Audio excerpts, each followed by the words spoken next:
নূহ আলাইহিস সালাতু ওয়াস সালাম যখন আল্লাহ প্রদত্ত অনুমতি পেয়ে আদেশ পেয়ে তিনি যখন আল্লাহর একত্ববাদের দাওয়াত দিতে লাগলেন, একমাত্র আল্লাহর ইবাদত করার কথা যখন তিনি বললেন, একমাত্র আল্লাহকেই ভয় করার কথা যখন তিনি বললেন, তার অনুসরণের কথা যখন তিনি বললেন, ক্ষমা চাওয়ার কথা যখন তিনি বললেন, তখন তার উম্মতেরা কি বলেছে? তার উম্মতেরা তখন প্রথম জবাব দিয়েছিল, মা সামি'না বিহাযা ফি আবাইনাল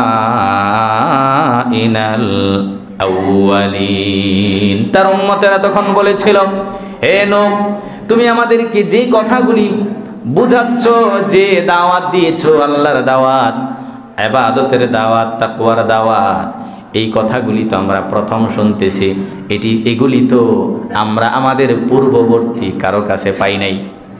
তাদের জবাবটা কি ছিল? আমরা আমাদের পূর্ববর্তী, আমাদের দাদা, আমাদের বড় বাবা, আমাদের পরদাদা, এদের কাছ থেকে তো এই কথাগুলি শুনি নাই। জবাবটা বুঝছেন?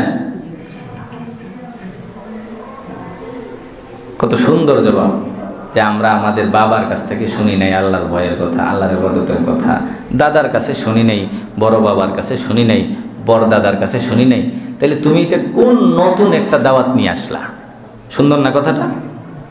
এখন আমাদের সমাজে আমরা একটা কথা বললে আপনি বলবেন, হুজুর খালি নয়া নয়া কথা কয়, কই পাইছে এগুলি? আমরা বাপদাদা 14 গোষ্ঠী দেখা অভ্যাস নেই, কইরা অভ্যাস নেই, নয়া করে কইলে কি আর মানা যায়? বুঝেন নাই?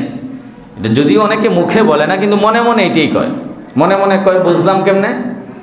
ওই যে এখানে বলে ঠিক, বাইরে গিয়ে কয় ঠিক না। তাহলে তার মনের উদ্দেশ্যটা অন্যটা। বুঝেন নাই? এখানে ওয়াদা করলো নামাজ ছাড়বো না, রোজা ছাড়বো না, মিথ্যা কথা বলবো না, বাহিরে গিয়েই মিথ্যা কথা কয়। তাহলে হ্যাঁ, বোঝা গেল যে হুজুর যেটা কইরা মানার দরকার নাই। অথচ হুজুর একেবারে দেখাইয়া দিচ্ছে, না মানলে কি আর মানলে কি কোরআন থেকে। এখন আপনি আল্লাহর হুজুর মানেন, হুজুরের কথা মানেন না মানে কি? কোরআনের কথা মানেন না। কোরআনের কথা মানেন না মানে কি? আল্লাহর কথা মানেন না। আর আল্লাহর কথা না মাই না জান্নাতের আশা করা যায়? জান্নাতে যেতে চান না কারা কারা? হাত তুলেন তো দেখি। সবাই জান্নাতে যেতে চান? মাশাআল্লাহ।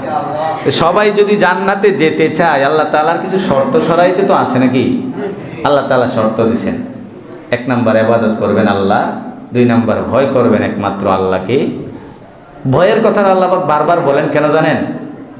মানুষ অন্যের ভয়ে, আল্লাহ ছাড়া গায়রুল্লাহর ভয়ে মানুষ অনেক অন্যায় করে, অনেক অন্যায় করে। করে না? করে কি করে না? মানুষের ভয়ে, প্রতিপত্তির ভয়ে, প্রভাবের ভয়ে, ঠিক না, বংশের ভয়ে, অস্ত্রের ভয়ে মানুষ আল্লাহরে ছাড়া বান্দার ইবাদত করা শুরু করে দেয়। আছে না এমন? কথাগুলি আর কিভাবে বুঝাই বলি? এই জন্য আল্লাহ বারবার বলেন ইত্তাকুল্লাহ। ইবাদত যতই করেন, কাজ যতই করেন, মানুষের ভয়ে যদি করেন, নামাজ পড়েন মানুষ দেখানোর লেগে, লাভ হইব এই নামাজে? কোনো লাভ হবে? কোনো লাভ হবে না।